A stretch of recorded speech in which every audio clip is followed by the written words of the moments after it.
Dear students, today's our topic is transpiration.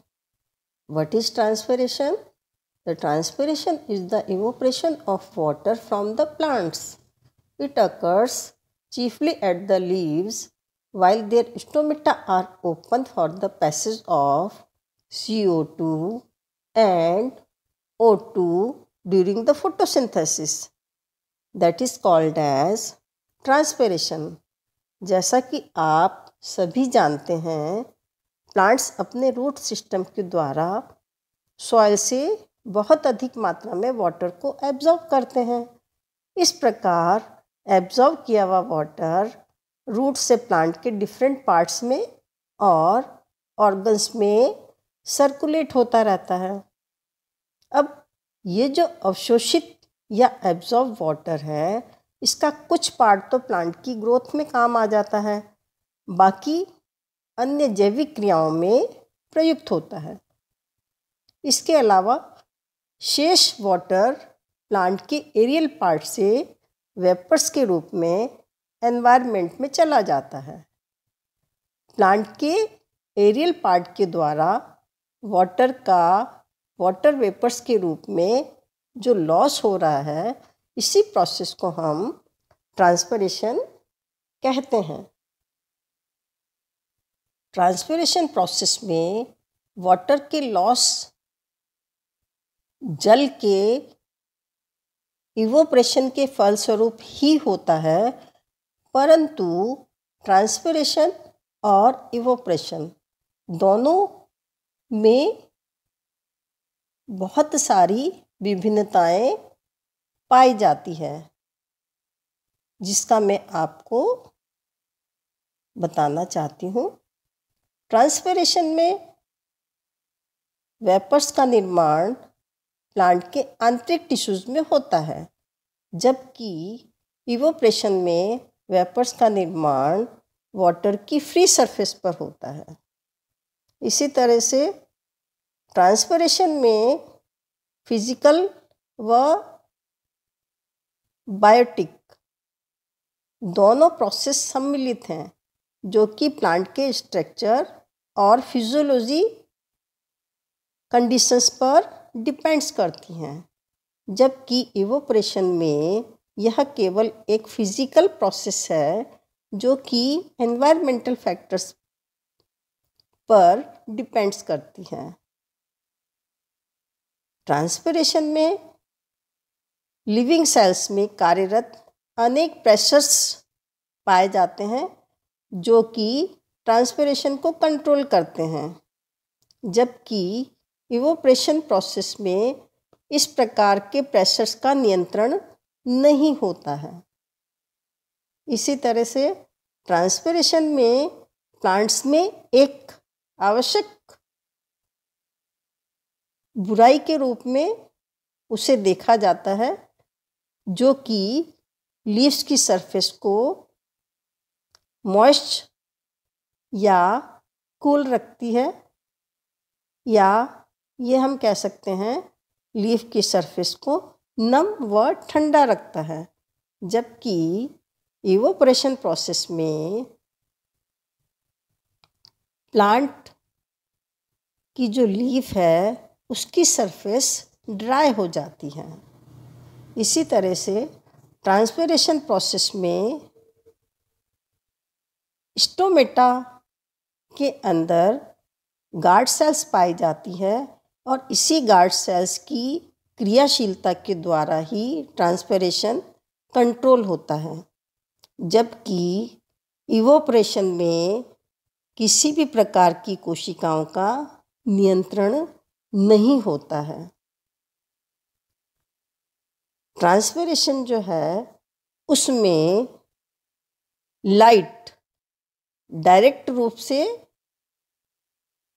Transpiration को effect करती है, क्योंकि लाइट के उपस्थिति में ही स्टोमेटा जो है वो ओपन होते हैं या खुले रहते हैं, जबकि डार्क या अंधकार में स्टोमेटा बंद रहते हैं। जबकि इवोपरेशन में लाइट का कोई डायरेक्ट इफेक्ट नहीं पड़ता है।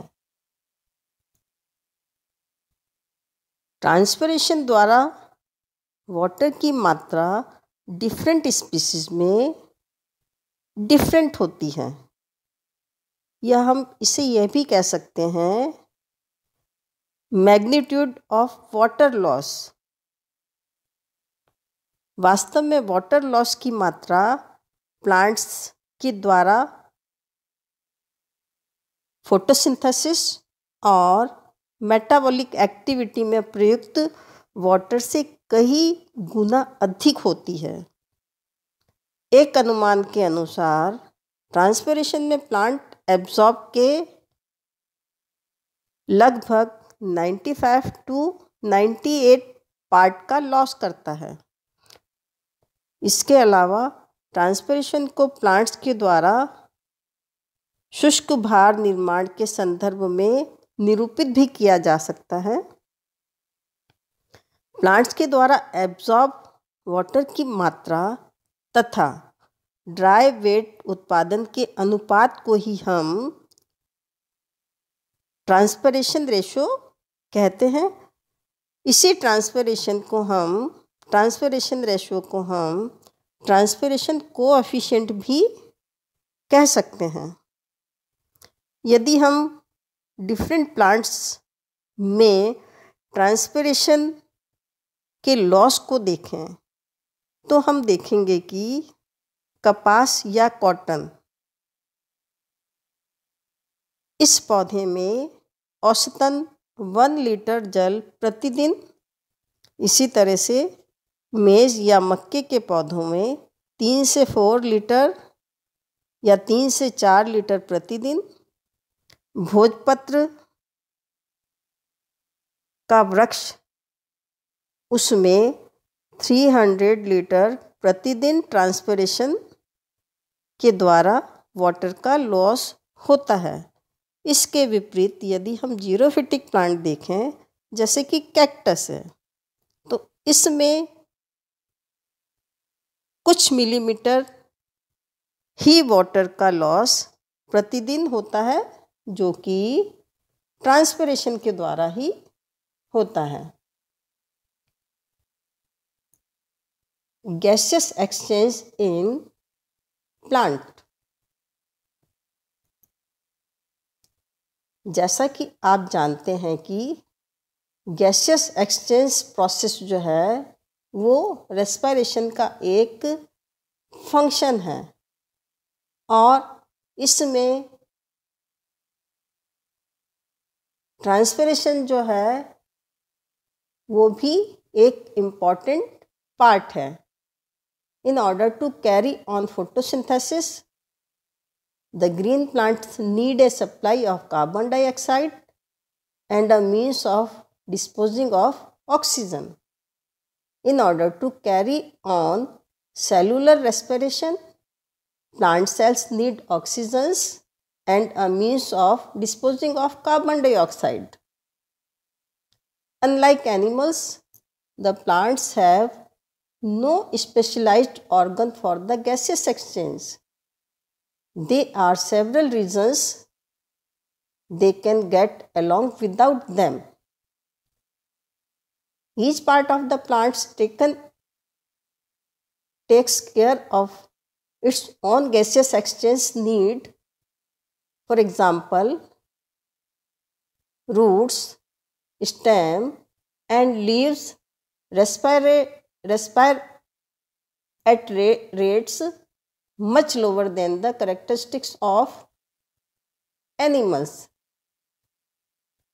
The only living cells in the stem are organized in thin layer just beneath the bark.